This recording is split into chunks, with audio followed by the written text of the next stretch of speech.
اللهم صل على محمد وآل محمد. اللهم صل على محمد وآل محمد. اللهم صل على محمد وآل محمد. Gerdaniya'dan ballar jongollarımızda bazı yetip kaldı. Gerdaniya'da yaşay turgan nerse kıla turgan жерimiz. Gerdaniya'da tөл kokuşken tөл geçken. Sökten buraya ballar çındığında mınдай elге жерге кызмат кылам деген балдар.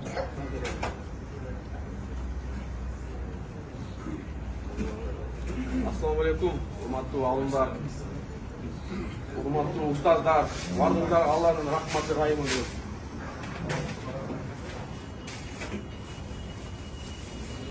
Ойлогон жок элек да, бул Ерданияда алымдар менен кайтып жок.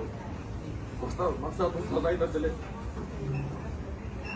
Кылайдылна сен тапкан ашыңды алымдар такыбалар жесин дейт эле. Сен тапкан ашыңан, сен бизден түшкөн пайдаңан алымдар колдонусун, такып адамдар колдонусун. Ушундай мүмкүнчүлүктү берген Аллага чексиз шүгүрлөр болсун. Бардыгыңыздарга сый урматыбыз бар. Кылыктарды көрүпбүз. Кыргызстанда алхамдулилля азыр эсенги боюнча карасаңыздар канча медреселер жүрүп атат. Ustazlar сабак өтүп атат, тексттер ачып, ошол эле биздин кошкон мамлекеттерде канча кыйынчылыктар болуп атат. Намаз окутпайт, хиджаб кийишпейт, интернеттен көрүп атасыздар. Бирок Кыргызстанда алхамдулилля да ушундай адамдардын курбанчылыгы мен билем, Иорданияда байлардын балдары окубайт да. Байлардын балдары, чиновниктен балдары алар Лондондо же Америкада окуйт да. Кандай кыйынчылык менен окуп атканыңыздарды да билебиз. Бирок иншалла ушу сиздердин курбанчылыктарыңыздын себеби Кыргызстанда Аллага шүгүр дин эркиндиги болуп атат. Аллага шүгүр алымдарыбыз сабак берип атат. Аллага чексиз мактоолор болсун. Урматтуу алымдар, биз сиздерди сыйлайбыз. Кыргызстан сиздерди күтүп атат. Келечекте Кудай буйрса, чоң адыдан ашкан Кыргызстанды туура нукка буруп турган, окууңуздарды аягына чейин бүтүрө турган Аллах Таала насип этсин. Жакшы күндөрдө, жакшы түндөрдө Кыргызстаныбызга, жаштарыбызга жакшы бир тарбият бере турган алымдардан болуп чыгышыңыздарга Аллах Таала насип этсин. Чын жүрөктөн сыйлайм мен. Действительно сиздерди көрүп түшүнүп атам. Алхамдулилля. Бул эми көбү Ерданиядан жаскалап көбү көрүп атат. Канча кыйынчылыктар болуп атат. Бул жакта динардын дагы баасы көрдүк кымбат экен, бирок ошого карабастан башка бир селде эмес, башка бир саясатта эмес, башка бирөө мактасын эмес, башка бир нерседе эмес, Алланын ыраазысы үчүн кыйынчылык болсо дагы, үй бүлөсүн таштап болсо дагы, акча жок ар кимден сурап болсо дагы, ушул жерде Алланын ыраазысын таап атканда иншалла Аллах Таала кыяматта кайтат. Канча курбанчылык кылган болсоңуздар,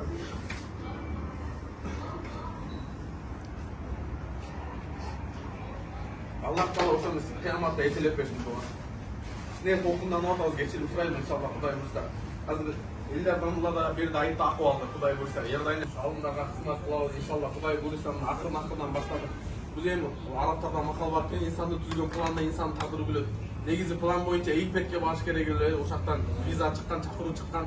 Бирок тагдырыбыз ушундай экен, ушул жерде чогулуп сиздерге кызмат кылып, сиздер менен чогуу отуруп тамак аш жегенге Аллах Таала насип этти. Биринчи Иорданияга келгенибиздин максаты ушу Палестинада мусулмандарда, кыргыздын эли өзү берешен эл да. Кыргыздын эли ушундай бир айкөл эл да. Ушу Палестинада туугандары боюнча ситуацияны көрүп, ушу жөнө турбайбы деп ушу сбор ачканбыз интернетте. Ушу жөнөкөй адамдардан 80 сомдон, 20 сомдон, 30 сомдон чогулуп атып 8 миллион акча чогулду да. Ошол акчага карап турбайбы деп, биз дагы колубуздан келишинче, биз эми колубуздан келген нерсеге суралат экенбиз, колубуздан келбеген нерсеге суралбайт. Эми жүрөгүбүздөн кан агып атат, көрүп атабыз да. Ким канчалык мусулманга мухаббат болсо ошончолук переживать этет экен. Ошончолук уктай албай атабыз. Ушунча жаштардын өлгөнүн көрүп кыжалат болуп атабыз да. Айттың бирок колубуздан эч нерсе келбейт экен. Келе турган колубуздан ушул нерсе экен, азыр Кыргыздын аманатын, акчасын ушул жерге алып келгенбиз. Мына бул жерде жаңы эле көрдүңүздөр, арап келди го, Абдулбасит, доктор Абдулбасит дегенчи. Азыр фонддордо бар, тигилер бар, мындай көбүнө ишене бербейсиң ба? Акча маселеси келгенде ар кандай болуп кетет экен да. Бул Абдулбасит көптөн бери таныйбыз, өзү акчага ток адам, бул арап. Ушу сүйлөшүп, мамлекеттик деңгээлде, уровенде фондко сүйлөшүп берип атат. ушулар аркылуу азыр Кудай буйруса Палестинага продуктуу эмес баягы дары дармектер жок болот го. Кече бир палестинец менен сүйлөшсөм ошо айтат баягы кепин жок болуп атат дейт. Орогонго кепин жок болуп атат, дары дармек жок болуп атат, обезболивающий жок болуп атат дейт. Ушундай эле токуп атат дейт. Ошо кыргыз элинин атынан кичине болсо дагы бир жардам болсун деп азыр ошол акчаны алып келгенбиз ушул жаккачы. Ошону азырынакы Кудай буйруса бул жакта фонд менен сүйлөшүп атабыз. Анан кийин ошол кыргыздын аманатын тектедей деп атабыз да, бир КАМАЗ. Ошо 8 миллион болгон. Эми адамга ачык айта албаган, Аллага да ачык айта албайт деп. Биздин расчет менен бир 11 миллион, 12 миллион болуп атат да. Ачанын артынан желегин коюп, Палестина элине деп бир КАМАЗды, фураны жалдаш үчүн бир ошо 12 миллиондай кетет. Жаңы эле чалып айтсак, всё, бисмилла, проблема жок деди. Эртең сразу которобуз деди. Алла разы болсун. Анан баласына сиздер жөнүндө да кабар айттык, Кудай буйрсачы, Иорданияга да келечекте Кудай буйрса. Азыр Мекке Мединада Кудай буйрса Кыргызстандын тарыхында биринчи жолу иншалла Аллах Таала насип этип вакыт коюлуп атат да. Кудай буйрса документтер эле калды, бир-эки нерселер эле калды. Бүтсө Кудай буйрса ошо Египетте окуп аткандарга, Иорданияда окуп аткандарга өзгөчө кылып беребиз курбанчылыгыңыздарга жараша. Ким умрага бара турган болсо, үй бүлөсү менен, семьясы менен Кудай буйрса список менен, өчрөт менен карайбызсын да. Элдер Дамбулла Амир сап экен, Дамбулла менен машвара кылабыз. Ким умрага келе турган болсо, иншалла биринчи алымдардан баштайбыз.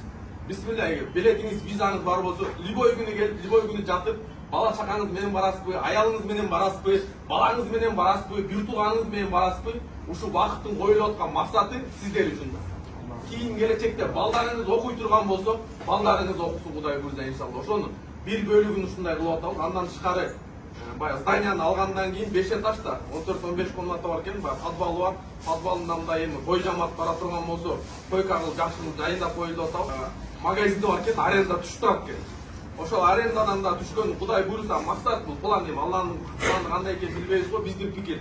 Ошо түшкөн акчадан да Кудай буйрса Иорданияга бөлүп турабыз, Египетке бөлүп турабыз, алымдарга бөлүп турабыз, кыйналып аткандарга бөлүп турабыз колубуздан келечекте.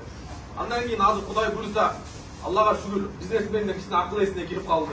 Азыр кичине мындай бар намаз эмес, акыйда, тамбит маселесине көтөрүлүп, кичине мындай алымдарга кызмат кылыш керек деп үйрөнүп калды мындай. Төбөсү көрүнгөн дамбулалар, Абдышүкүр дамбула, Садыбакас, Максат дамбула башка биздин эң улуу алгачкы дамбулалардын алдында азыр кызмат кылып аткандар бар. Иншалла сиздер бүтүп келгенче дагы Кудай буйрса жаш бизнесмендер өнүгүп калат, динди түшүнүп калат. Кудай буйрса сиздердин курбанчылыгыңыздарга жараша Кудай буйрса кызмат кылат иншалла. Дамбулла менен жаңы эле сүйлөштүк эми, бул жакта динардагы мен азыр эсептесем аябай разницасы бар экен. Анан Дамбулла менен сүйлөшүп Кудай буйрса келечекте ниет кылып койдук, баягы амалдар ниетке жараша дейт го. Ошо Иорданияга да бир вакыт коелучу депчи. Сиздерден келген кийин жаштар кыйналбасын, ушу жатаканадан кыйналбасын Кудай буйрса. Биз эле эмес, башка бизнесмендер да бар, дагы башка бизнесмендер. Ошолор менен биргеликте обязательно Иорданияны да эске алып, Кудай буйрса иншалла ушул жака дагы кыргыздар жашап турган бир чакан болсо дагы бир вакыт коебуз да иншалла. Аллах Таала жашооңуздарга, өмүрүңүздөргө береке берсин. Эч нерседен кем болбоңуздар. Көргөзүктө курбанчылыктарыңыздарды Аллах Таала көрүп турат. Көп эле алымдар түзүп атсаңыз билебиз, ошол эле Египетте окуп аткан, Меккеде окуп аткан дамбулалардын бардыгын Аллах Таала жашооңуздарга, өмүрүңүздөргө береке берсин. Анан иншалла бул жерде 70 адам экен, эми мен бардыгына жардам бергим келет. Биз эми негизи жардам берип такпек кылып атсак ойлойт эми баягы бул аябай акча көп болуп атат, чачып атыр окшойт депчи эми баягы акчанын көптүгүнөн эмес, баягы жакшылык кылыш үчүн бай болуш деле шарт эмес экен да. Берешем болду колумдан келген нерсени. Азыр бул жерден келбей калгандарга өзүнчө дагы бир көңүл бөлөбүз. Дамбулла менен сүйлөшүп бул жерде 70 адам бар дейт, башкаларында аманаттар бар. Ар бирине $100 $7,000 Дамбуллага тапшырып кетейин. Дамбулла сиз өзүңүз тапшырып коесуз. Анан элдер Дамбуллага Алла разы болсун. Кудай буйрса жакшы күндөрдө жолугабыз да, Кыргызстанга барсаңыздар кызмат кылабыз. Биз азыр Кудай буйрса документтерин баарын тапшырып койдук. Азыр медикаменттерге өчрөткө туруш керек экен. Кудай буйрса да 4-күнү учуп келебиз. Балким семьясы менен, аялдарыңыздар менен аларга да бир өзүнчө, сиздердин дагы аялдарыңыздар чыдап ушакта жүрүп атат. Аларга да семейный өзүнчө дагы бир нерсе уюштурабыз. Ошол туугандар, Алла разы болсун. Анан биз эми случайно эле келип калдык мындайчы. Анан негизи Египетке урса турган болсок, бир калпак бар эле урсат этсеңиздер, эми кичине болсо да баягы кыргызда сый урмат Дамбуллага кийип коелу иншалла.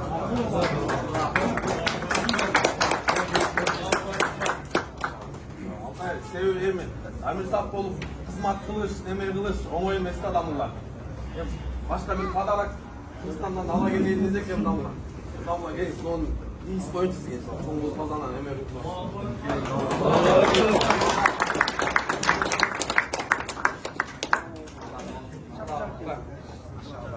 Şarkı ne?